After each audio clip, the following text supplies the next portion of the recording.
অবশেষে বিধায়ক হিসেবে শপথ নিতে শুক্রবার ভোরে বাড়ি থেকে কলকাতার উদ্দেশ্যে রওনা দিলেন ধূপগুড়ির নবনির্বাচিত বিধায়ক অধ্যাপক নির্মল চন্দ্র রায়।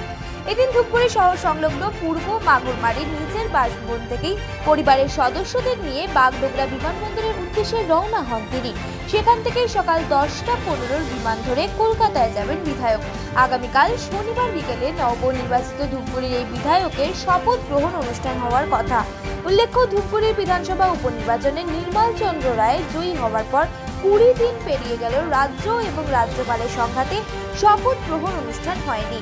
শপথ গ্রহণ অনুষ্ঠানকে ঘিরে শুরু হয় জটিলতা, তবে শেষমেশ সমস্ত রকম জটিলতা কাটিয়ে আগামীকাল অর্থাৎ শনিবার হতে যাচ্ছে নবনির্বাচিত বিধায়কের শপথ গ্রহণ অনুষ্ঠান। বৃহস্পতিবারই রাজভবন এবং পরিষদীয় মন্ত্রীর তরফ থেকে কলকাতায় যাওয়ার জন্য আমন্ত্রণ পান নির্মলবাবু। এরপর থেকে শুরু হয় কলকাতা যাওয়ার তোড়জোড়। শুক্রবার ভোরে ধূপগুড়ি থেকে রওনা হবার সময় অল্প কথা বলেন নির্মলবাবু। শপথ নিতে কলকাতা যাচ্ছে বলেও জানান তিনি। কলকাতা রওনা দিচ্ছি 10:15 এখান থেকে করবে ডিপারচার। আর ওই তো 10:15 অনুষ্ঠানটা তো সেই হয়েছে আর কি। সেই উদ্দেশ্যে যাওয়া, তো ওখানে গিয়ে আমার ইয়েদের সাথে আগে দেখা করে আজকে তারপরে